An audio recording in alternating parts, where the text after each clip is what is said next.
बताइए सर, क्या तैयारी रहेगी कल के कार्यक्रम की?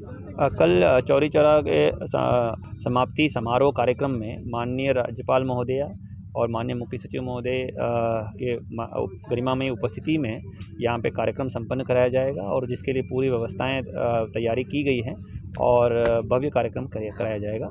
कितने देर के कार्यक्रम कर रहे हैं? 1 घंटे का कार्यक्रम है, 12:45 पे है। शहीदों सभी सम्मानित शहीदों के परिवारों को सम्मान किया जाएगा और इस ऐतिहासिक घटना का स्मरण करते हुए श्रद्धांजलि दी जाएगी सभी। मुख्य अतिथि कौन है?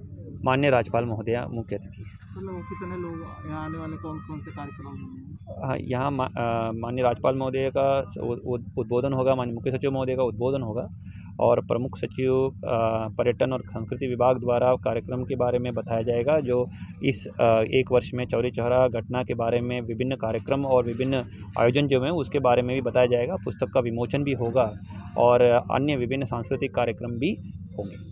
धन्यवाद।